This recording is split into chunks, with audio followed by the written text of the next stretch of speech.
PKP tu aku berjaya jual satu baju band ni lah. Baju tu aku sayang gila. Rolling Stone tau.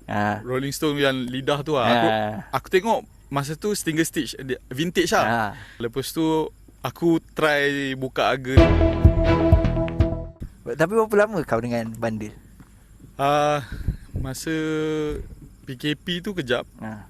Lepas tu dah habis PKP tu yalah kerja macam biasa, kerja macam biasa. Lepas tu at one point member aku racun aku balik sebab aku tengok bandel dia boleh pergi. Lepas tu bandel ni based on trend kan.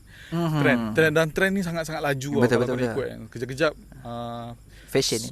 so skinny, baju kartun, branded. So kau kena ikut arus pemodenan, arus dia punya trend dia lah. Dress up orang sebab itu yang ada permintaan. Masa kenangan manis aku masa dekat PKP tu aku berjaya jual satu baju band ni lah.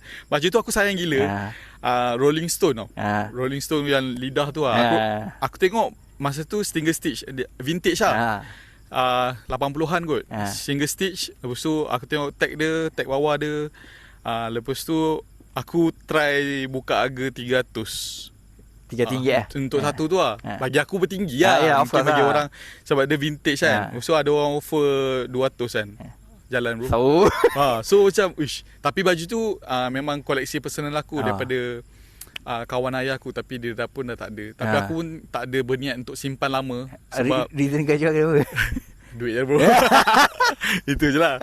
Sebab dia punya condition pun ada kotor-kotor. Tapi brother tu macam relax kan. Mungkin dia collector kot. So memang aku, itu kenangan manis aku lah.